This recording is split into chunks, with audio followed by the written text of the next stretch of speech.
Hello friends, welcome back to our channel. இந்த video பார்த்துட்ருக்க எல்லாருக்கும் பெரிய வணக்கம். இன்றைக்கி வீடியோவில் நம்ம என்ன பார்க்க போகிறோம் அப்படின்னா, விந்தணுக்கள் ஸ்பெர்ம் யூட்ரஸில் கர்ப்பப்பையில் அதிக நாட்கள் ஆக்டிவாக உயிரோடு இருக்கிறதுக்கு என்ன மாதிரி விஷயங்கள்லாம் ஃபாலோ பண்ணணும் அப்படின்றத நம்ம பார்க்க போகிறோம். இது எதுக்காக நல்லது அப்படின்னு பார்த்தீங்கன்னா, உங்களுக்கு இப்போ ஒரு வேளை உங்களுக்கு ஸ்பெர்ம் உங்களுக்கு ஆல்ரெடி யூட்ரஸில் இருக்குது அப்படின்னா, உங்களுக்கு ஓவுலேஷன் முன்ன பின்ன ஆனாலும் நீங்கள் ப்ரெக்னென்ட் ஆகிடுவீங்க. இப்போது நீங்கள் இன்றைக்கி தான் உங்கள் ஓவலேஷன் நினச்சி இன்றைக்கி நீங்கள் ஹஸ்பண்ட் கூட காண்டாக்டில் இருக்கீங்க. ஆனால் இன்றைக்கி உங்களுக்கு ஓவலேஷன் ஆகாமல் 2 days கழிச்சு ஓவலேஷன் ஆகுதுன்னு வச்சுக்கோங்களேன். அப்பையும் ஸ்பெர்ம் அவைலபிளாக இருந்துச்சுன்னா நீங்கள் ப்ரெக்னென்ட் ஆயிடுவீங்க. அதுக்கு தான் நான் இதை சொல்கிறேன். ஸோ ஸ்பெர்மோட ஆயுள் காலம் எவ்வளோ அப்படின்னு பார்த்தீங்கன்னா, ஒரு 3 to 5 நாட்கள் வரைக்கும் ஸ்பெர்ம் ஆக்டிவாக இருக்கும். ஆனால் இது எல்லாருக்கும் ஆக்டிவாக இருக்காது. கர்ப்பப்பையில் சூழ்நிலை ஒழுங்காக இல்லை, விந்தணு ஆரோக்கியமாக இல்லை அப்படின்னா கொஞ்சம் சில மணி நேரத்துலேயே அந்த ஸ்பெர்ம் டிஸ்ட்ராய் ஆகிடும். அப்புறம் ஆயிடுச்சு அப்படின்னா நெக்ஸ்ட் டே ஓவலேஷன் ஆனால் அதுக்கு ஸ்பெர்ம் அந்த எக்குக்கு கிடைக்காது. ஸோ அதுக்காக தான் அந்த ஸ்பெர்ம் அதிக நாட்கள் உங்கள் கர்ப்பப்பையில் இருக்கிறதுக்கான ஒரு சூழ்நிலையை நீங்கள் உருவாக்கணும். அந்த மாதிரி உருவாக்கும் போது உங்களுக்கு ஓவலேஷன் இந்த மாதிரி லேட் ஆனால் கூட நீங்கள் ப்ரெக்னென்ட் ஆகிறதுக்கான வாய்ப்பு ரொம்ப ரொம்ப ரொம்ப ரொம்ப அதிகம். ஸோ எதை பொறுத்து இது மாறும் அப்படின்னு பார்த்தீங்கன்னா, விந்தணுவோட ஆரோக்கியம் இதுக்கு ரொம்ப ரொம்ப முக்கியம். ஆரோக்கியமான விந்தணுவாக இருக்கணும்.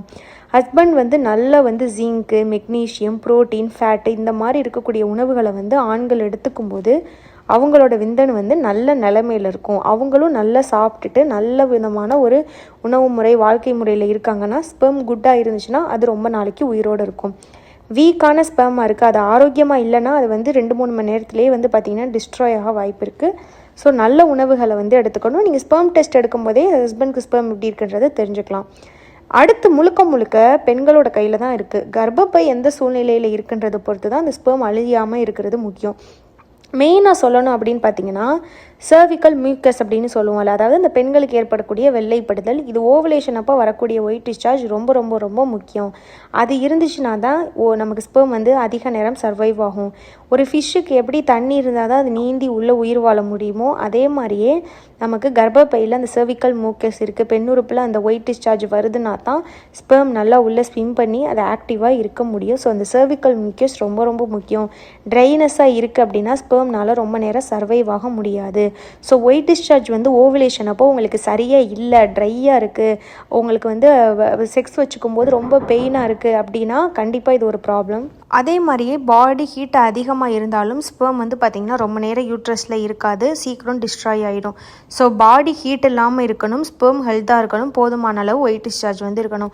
இப்போ ஒருவேளை உங்களுக்கு ட்ரையாக இருக்குது, ஒயிட் டிஸ்சார்ஜ் அவ்வளோவா எனக்கு ஓவலேஷன் அப்போ வர மாட்டேது அப்படின்னு சொல்லுவாங்க. அதுக்கு என்ன காரணம் அப்படின்னா, சரியான போதுமான அளவு நீங்கள் தண்ணி குடிக்கலை, லிக்யூட் ஐட்டம் சரியாக எடுக்கலை, உங்கள் பாடி நல்லா ஹைட்ரேட்டடாக இல்லை அப்படின்னா உங்களுக்கு அந்த ஒயிட் டிஸ்சார்ஜ் போதுமான அளவு இருக்காது. அதே மாதிரி நீங்கள் சாப்பிட்ற உணவில் பார்த்திங்கன்னா எல்லா விதமான நியூட்ரிஷனும் இருக்கான்னு பார்க்கணும். நல்ல ஃபேட்டு சாப்பிட்ணும், ஃபைபர் சாப்பிட்ணும், கார்போஹைட்ரேட், ப்ரோட்டீன் இந்த மாதிரி எல்லா சத்து இருக்கிறது, மாவு சத்து, புரத சத்தம், நார் சத்து எல்லாமே இருக்கிற மாதிரி ஒரு பேலன்ஸ்டான டயட் இருக்கணும். சரியான ஒரு நல்ல புரதம், நல்ல ஃபேட் எடுக்கலை அப்படின்னாலும் உங்களுக்கு பார்த்திங்கன்னா ட்ரைனஸ் இருக்கலாம். அதே மாதிரி சிலருக்கு பார்த்திங்கன்னா இன்ஃபெக்ஷன் இருக்கும் யூட்ரஸில். அது இந்த ஒயிட் டிஸ்சார்ஜ் சிலருக்கு வித்தியாசமாக வரும், அதை வச்சே கண்டுபிடிக்கலாம். அந்த மாதிரி உங்களுக்கு இன்ஃபெக்ஷன் இருக்குது அப்படின்னாலும் உங்களுக்கு ஒயிட் டிஸ்சார்ஜ் சரியான நேரத்தில் சரியான அளவு வராமல் போகும். அதே மாதிரியே ஓவலேஷன் அப்போது தேவையான ஹார்மோன்ஸ் இந்த எல்ஹெச் ஹார்மோன், ஈஸ்ட்ரஜன் ஹார்மோன் இதெல்லாம் போதுமான அளவு இருக்கணும். ஸோ அடிக்கடி உங்களுக்கு இந்த மாதிரி ஓவலேஷன் அப்போ டிஸ்சார்ஜ் ரொம்ப லோவாக இருக்குது அப்படின்னா நீங்கள் கண்டிப்பாக டாக்டர்கிட்ட இதை பற்றி சொல்லி ஹார்மோன்ஸ் டெஸ்ட் நீங்கள் எடுத்துக்கணும். அதில் எல்ஹெச்சும் ஈஸ்ட்ரஜனும் போதுமான அளவு இருக்கான்னு பார்க்கணும்.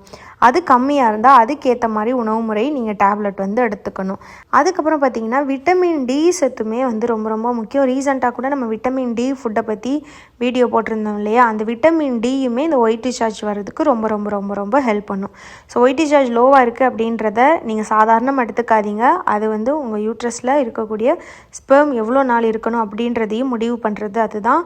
ஸோ கம்மியாக இருக்குது அப்படின்னா அது எதனால் கம்மியாக இருக்குது அப்படின்றத தெரிஞ்சு நீங்கள் அதை சரி பண்ணிக்கணும். அந்த மாதிரி கரெக்டான விஷயங்கள் நீங்கள் ஃபாலோ பண்ணிங்க அப்படின்னா உங்களுக்கு அதே மாதிரி பாடி ஹீட்டும் இல்லாமல் இருந்துச்சு அப்படின்னா யூட்ரஸில் ரொம்ப நாளைக்கு பார்த்திங்கன்னா, அதாவது 5லேருந்து 1 வாரம் கூட உங்களுக்கு ஸ்பெர்ம் ஆக்டிவாக இருக்கும். நீங்கள் ப்ரெக்னென்ட் அடைகிறதுக்கான வாய்ப்பும் அதிகம். ஸோ இதுக்காக தான் இந்த வீடியோ. உங்களுக்கு வேறு டவுட் இருந்தால் கண்டிப்பாக கமெண்ட்டில் கேளுங்க. என்னோட பேர் ஸ்ரீஜா. இந்த வீடியோ பார்த்த எல்லாருக்கும் ரொம்ப நன்றி.